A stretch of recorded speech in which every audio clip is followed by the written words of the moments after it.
Dan di segmen terakhir kali ini saya akan menanyakan closing statement dari masing-masing narasumber, apa yang kemudian harus dilakukan supaya hal serupa tidak terjadi, suara masyarakat tetap bisa tersalurkan, namun juga gejolak bisa diturunkan. Mas Herman terlebih dahulu.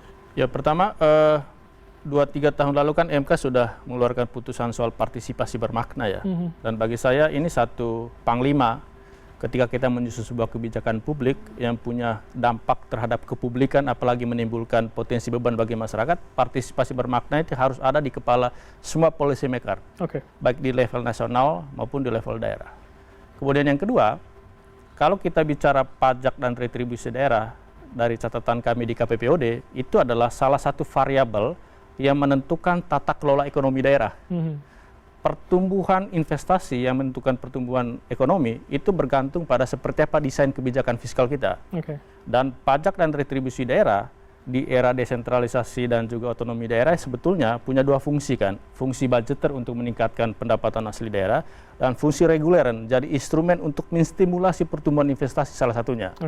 Dan kami melihat seharusnya di tengah atau dalam konteks desentralisasi ini, fungsi reguleran itu yang perlu di-highlight, di-bold, bukan fungsi budgeternya. Jadi menghidupkan iklim investasi yang jelas maksudnya. Investasi yang jelas gitu. Jadi itu yang mesti di-highlight di era sekarang. Karena kalau bersandar pada desain kebijakan pajak sekarang, sampai kapanpun itu tidak akan mampu meningkatkan PAD dari pajak retribusi daerah. Karena dari catatan kami sebetulnya dengan desain sekarang itu sangat bias perkotaan gitu ya.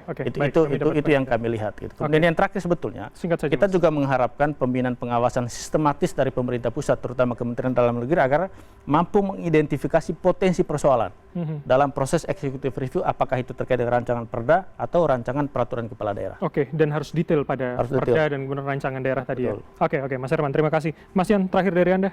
Ada dua hal ya. Pertama itu terkait dengan kerja konkret tadi yang Mas katakan itu kalau bisa dimunculkan begitu. Karena biar bagaimanapun pasti pemerintah ada nih hal-hal yang konkret yang sudah dilakukan itu mohon diamplifikasi di medsos agar ada rasa simpati publik itu. Karena di dalam bulan ini dari tanggal 1 sampai hari ini itu 3 hal yang penyumbang sentimen negatifnya gede.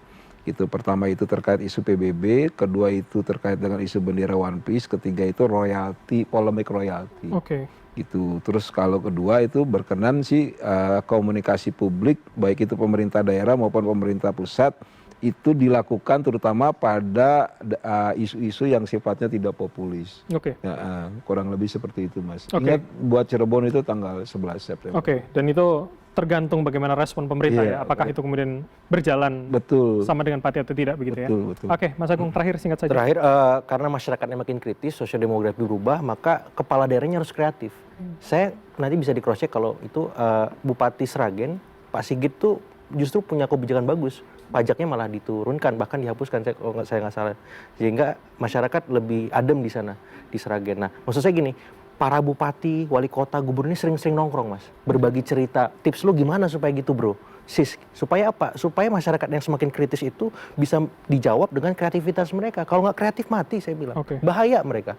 Mereka harus responsif, sering ngobrol ke pusat, ke horizontal, ke daerah-daerah lain, ke bawah, ke masyarakat partisipatif, aman insya Allah. Tapi kalau mereka asik sendiri, sur sendiri, kalau kata orang Medan gitu ya, siap-siap di tengah jalan bisa turun jabatan seperti itu. Jadi harus lebih responsif, lebih komunikatif pula ya, menyuarakan kebijakannya. Terima kasih sama-sama. Mas Agung, Mas Herman, dan juga Mas Yan untuk episode kali ini. Kalau begitu, kita masih akan kembali pada Prime Plus pada jam dan hari yang sama di minggu depan. Saya Bram Herlong, pamit undur diri. Terima kasih, sampai jumpa.